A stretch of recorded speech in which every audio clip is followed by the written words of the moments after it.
अब हम अपने एक नेक्स्ट पॉइंट की तरफ मूव करते हैं। हमने ये देखा कि होमोस्टैसिस जो है वो तो सेट पॉइंट पर बेस्ड है और सेट पॉइंट जो है वो कंट्रोल सिस्टम जो है वो रेगुलेट कर रहे हैं। अब हर कंट्रोल सिस्टम जो है वो भी फर्दर सेल्फ रेगुलेटेड है। उसके अंदर एक ऐसा मैकेनिज़्म है कि वो इंफॉर्मेशंस को गेन करता है और ख़ुद ही उस पर रिस्पॉन्ड भी करता है। तो हम ये देखते हैं कि जो सेट पॉइंट हमारे पास जो है which is being controlled by physical control system, तो फिज़िकल कंट्रोल सिस्टम जो है ये फर्दर रेगुलेटेड होता है बाय फीडबैक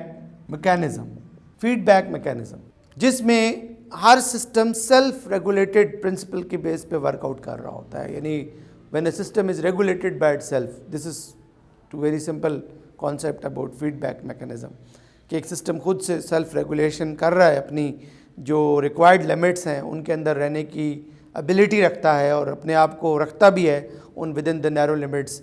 तो this is called feedback mechanism.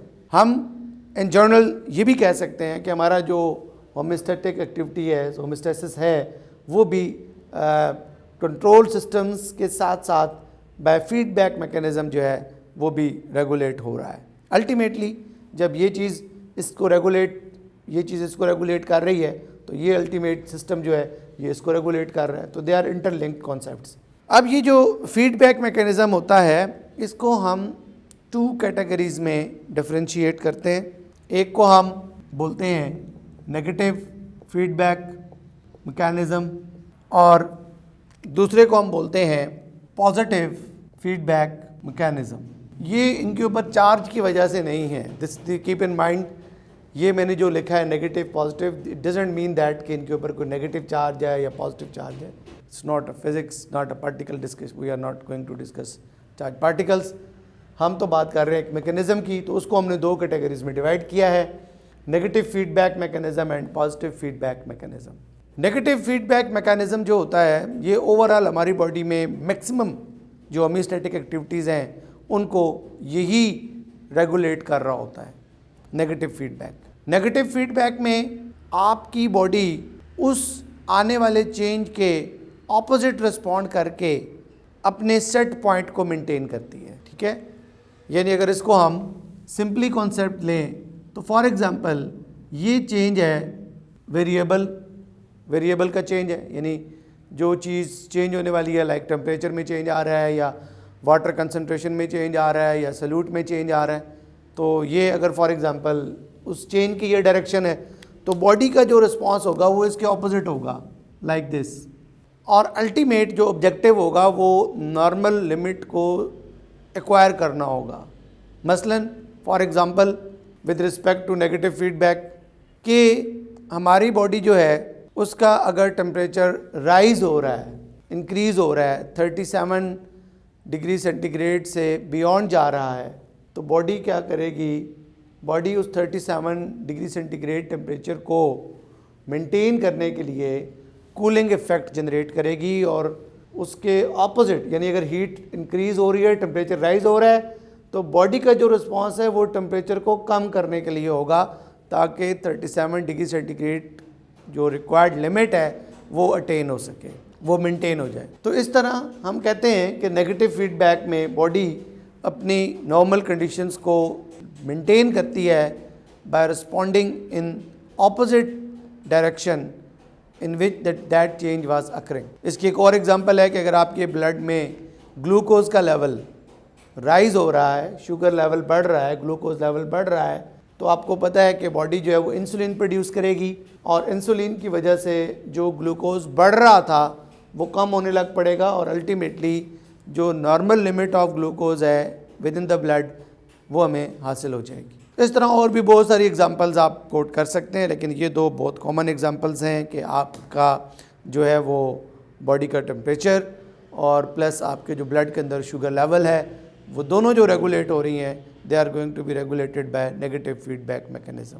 अगर हम एक और एग्जांपल में देखें कि अगर बॉडी के अंदर वाटर जो है ब्लड में आपकी रिक्वायरमेंट से ज़्यादा है तो बॉडी डाइल्यूट यूरिन बनाएगी, ज़्यादा वॉल्यूम ऑफ यूरिन बनेगा, और वो तब बनेगा जब एक hormone ADH, anti diuretic hormone, कम बनेगा।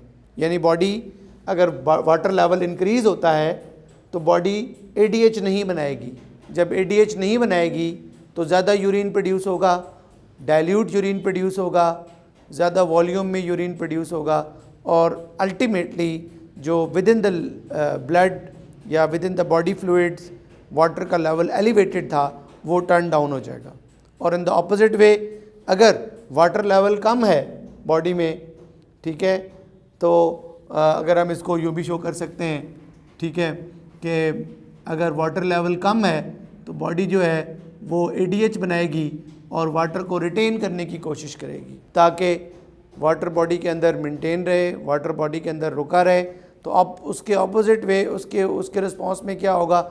उसके रिस्पॉन्स में ये होगा कि यूरिन का वॉल्यूम भी कम बनेगा और जो यूरिन बनेगा वो हाईली कंसनट्रेटेड होगा, उसमें वाटर भी कम होगा। तो this is how negative feedback जो है वो हमारी बॉडी में डिफरेंट तरीके से रोल प्ले कर रहा है और हमारा मैक्सिमम जो होम्योस्टैटिकली स्टेबिलिटी है हमारी बॉडी के अंदर वो नेगेटिव फीडबैक से ही रेगुलेटेड है। लेकिन कुछ जगहों पे पॉजिटिव फीडबैक भी अपना रोल प्ले करता है और पॉजिटिव फीडबैक में ये होता है कि जो चेंज आ रहा होता है बॉडी उसी की डायरेक्शन में ही रिस्पॉन्ड भी जनरेट कर रही होती है। यानी बॉडी का जो रिस्पॉन्स है वो भी उसी डायरेक्शन में होता है।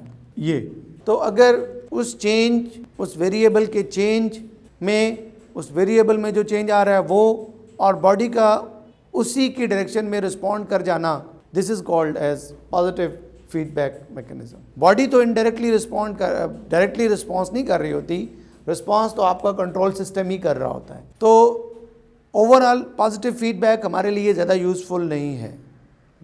फॉर एग्ज़ाम्पल अगर हम देखें कि ब्लड के अंदर अगर शुगर लेवल बढ़ रहा है और इंस्टेड ऑफ दैट कि बॉडी इंसुलिन बनाए, बॉडी ग्लूकोगॉन बनाने लग पड़े और शुगर और ज़्यादा सिक्रीट लेवल इंक्रीज़ हो जाए ब्लड के अंदर, तो दैट इज़ हाइपरग्लाइसीमिया और वो काफ़ी ज़्यादा ख़तरनाक हो सकता है। ओवरऑल हमारे लिए पॉजिटिव फीडबैक ज़्यादा यूज़फुल नहीं है। लेकिन कुछ कंडीशंस, मैंने आपको पहले बताया कि कुछ कंडीशंस ऐसी हैं जहाँ पे पॉजिटिव फीडबैक बड़ा सिग्निफिकेंटली रोल प्ले कर रहा होता है। कैसे? जैसे Suckling of milk by the baby, कि बच्चा जितनी ज़्यादा मिल्क सकलिंग करता है मदर फीड के लिए उतना ज़्यादा मदर बॉडी में ऑक्सीटोसिन प्रोड्यूस होता है, एक हार्मोन है, और ऑक्सीटोसिन जितना ज़्यादा प्रोड्यूस होता है उतने ज़्यादा जो स्मूथ मसल्स हैं मेमोरी ग्लैंड्स के, दे वर्क और मिल्क इजेक्शन होती है।